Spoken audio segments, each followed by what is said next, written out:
very good afternoon to you all. It's brilliant to be here in the Diplomatic Academy of Vietnam on the day that the Vietnamese delegation prepares to fly to Glasgow for COP26, the crucial moment in the fight against catastrophic climate change.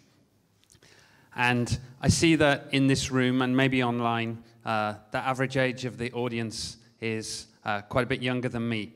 So I'm going to take you back to start with over 30 years to when I was at school. And one of the things that I was interested in at that time was acid rain.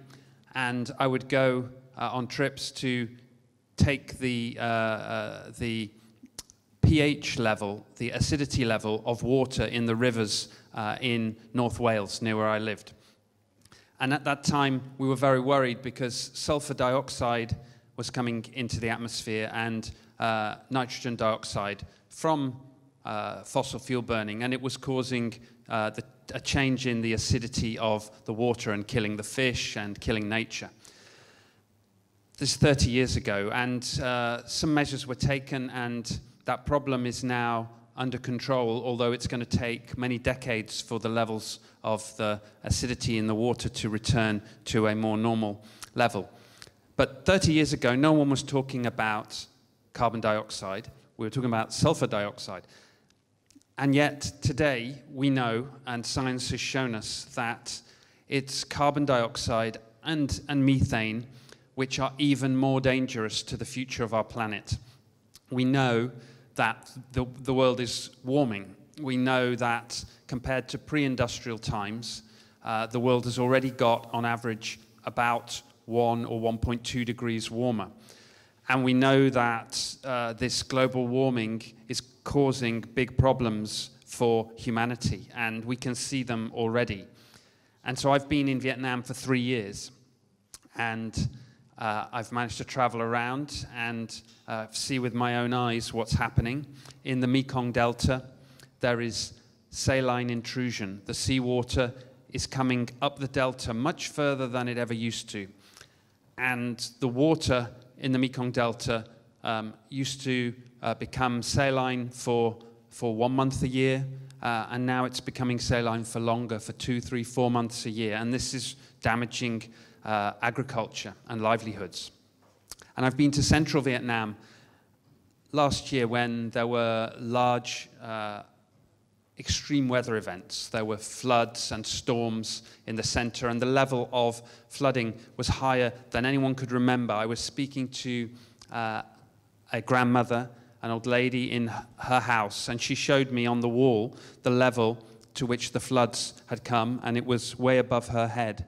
And she said never had she seen in her life, her long life, such a high flood level. So we know that climate change is happening, and we know that it's influencing people's lives today. The question is, what can we do about it? Well, first of all, of course, we've got to adapt, because change has already happened. And it's going to be impossible to reverse all of that change. So we do need to adapt, and there are things that can help those communities I just talked about, new forms of agriculture. For instance, one of the products which is most popular in the UK from Vietnam is prawns and seafood. And you can grow prawns in fresh water, or you can grow them in the mangroves. And the mangroves are the forests on the edge of the Mekong Delta. And those forests are super forests, because a mangrove is 5 times as good at absorbing carbon dioxide as other types of forest. So we want to promote the growth of the mangroves. And you can, in the mangroves, you can grow shrimp, and you can sell those, export them to the UK to make sure that we still have our lovely Vietnamese shrimp rolls.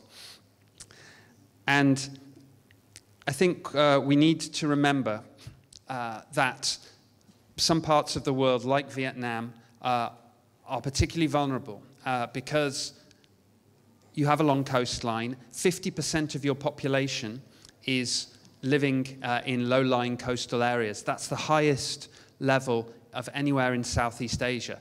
So we are committed as the international community through COP26, the climate process, to help Vietnam both in terms of adaptation, but also in terms of reducing emissions, because the only way to really stop the global warming is for us to stop producing carbon emissions into the air, and to make sure that we can keep climate change, keep the temperature rise to around about 1.5 degrees.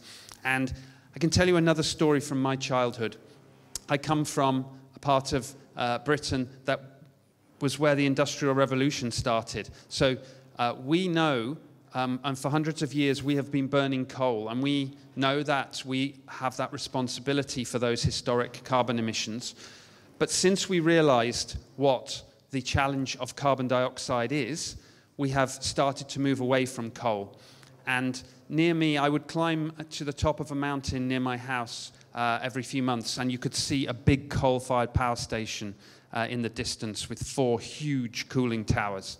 And 5 years ago, when I went home and climbed that mountain again, you couldn't see it anymore. It had been knocked down. That coal-fired power station had been working for 40 or 50 years, and now it is no longer, because the UK only now gains about 2% of its energy from coal, and by 2024 we're committed to have 0% of our energy from coal. So that's a direction that we can all move in. And in Vietnam, we are lucky.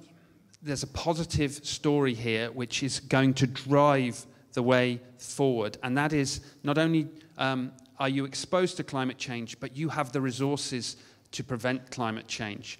In the north, you have hydroelectric power. We are providing funding, I say the UK government, the international community, for hydroelectric power development in northern Vietnam. In the center, you have good solar energy. You can develop large-scale solar farms. I've been to see those solar farms in Ninh Thuận and Binh Thuận, and you have a lot more sunshine to harvest than we do in the UK.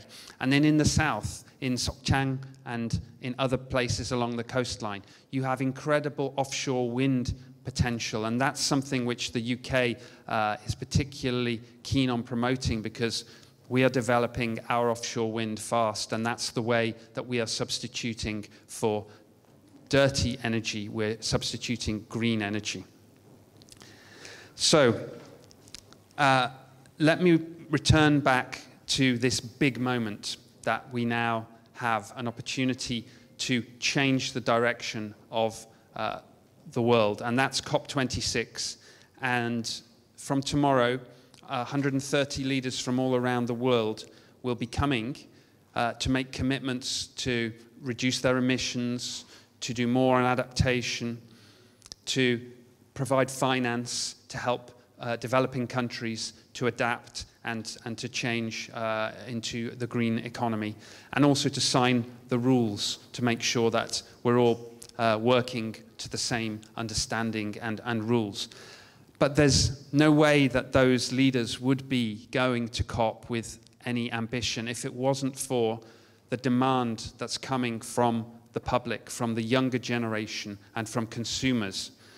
So your voice is essential to hold us to account, because you will be the recipients of the world in whatever state it is. By 2050, we need to have stopped climate change and global heating if we're to avoid catastrophic impacts. You will inherit that world. You can help us stick to our promises, make sure that everything that is said at COP26 in the next couple of days, we need to commit to delivering it. We can set the targets, and then we know what the timetable is, but we must deliver. And delivery will take innovation.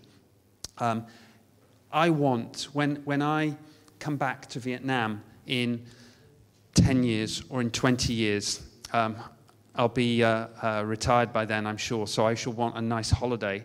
I will want to come back to Vietnam. I want to fly here on an airplane that's powered by green hydrogen.